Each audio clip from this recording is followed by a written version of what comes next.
parole est maintenant à Monsieur Jacques Bompard, député non inscrit, pour un temps de parole maximal de 5 minutes.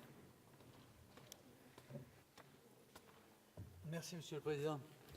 Madame la Ministre, Madame la Présidente de Commission, Monsieur le rapporteur, je tiens à saluer cette excellente initiative prise par notre collègue Jean-Pierre Decool. Il signe par là son intérêt aux questions importantes pour les Français. Qui pourrait s'opposer à ce que les jeunes Français soient mieux formés aux gestes de premier secours et notamment à l'utilisation des défibrillateurs cardiaques? Cette insertion dans le Code de l'éducation serait d'ailleurs sans doute la seule bonne altération qu'il connaîtrait de tout le quinquennat. En France, il y a 120 000 infarctus chaque année, 15 millions d'hypertendus, 10 millions de personnes atteintes d'un excès de cholestérol, 3 millions de diabétiques. La cardiologie est donc un élément essentiel et doit donc être un champ d'investissement et d'amélioration pour l'État. À ce titre, il est absolument incompréhensible que la Commission ait voulu supprimer l'article qui aggravait les peines de ceux qui vandalisaient ces instruments. Comment veut-on pouvoir former une jeunesse à l'importance de ces outils quand on explique en même temps que leur dégradation n'est pas si grave? Le laxisme, ben oui, vous venez de le dire, là, précédent. Le laxisme, la culture de l'excuse, la permissivité ne devraient avoir aucune place dans les sujets qui touchent à la vie des Français. Par contre, je pense à ces associations qui engagent leurs bénévoles dans l'animation des communes du Vaucluse pour finir par faire don d'un défibrillateur à la collectivité. C'est ce civisme-là qu'il faut promouvoir, car il est le signe d'une sollicitude et d'un investissement qui touche au réel. La question de l'implantation des défibrillateurs cardiaques doit être analysée conjointement avec celle de la désertification médicale et des secours.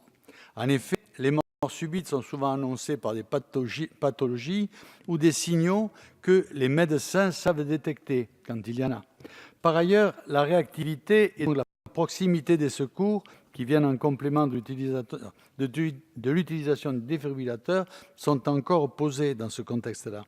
Dans trop de territoires ruraux abandonnés au profit des zones périurbaines, la disparition de certains SDIS ou l'absence de réponse médicale adaptée est aussi responsable de la mortalité.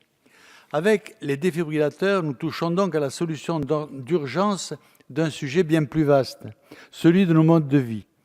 Tous les congrès de cardiologie arrivent au même constat, des générations dangereuses se préparent à ce sujet. Il est des sujets dont nous avons l'interdiction de parler, les déformations hormonales par la médicalisation précoce de la contraception, les perturbateurs endocriniens, les effets de la corruption de la vie politique par la grande distribution dans les années 70-80. Évidemment, ces choix partisans qui firent les beaux jours de toute une classe de nos dirigeants conduisent à une génération qui aura grand besoin des défibrillateurs cardiaques. Nous devons donc prendre acte que la Commission n'a pas voulu aller de pair avec les propositions de cette loi, pourtant co-signées par les membres de deux groupes. Quand il s'agit de santé, il y a des lobbies qui obtiennent tout et des initiatives de bon sens qui sont brimées. Sauver des vies vaut quelquefois moins pour certains que fabriquer un homme nouveau. Les élus enracinés s'en offusquent souvent. Mon collègue Decool montre qu'ils peuvent aussi y répondre par des propositions de bonne loi. Il a tout mon soutien. Merci. Merci, Monsieur Bompard. La parole est maintenant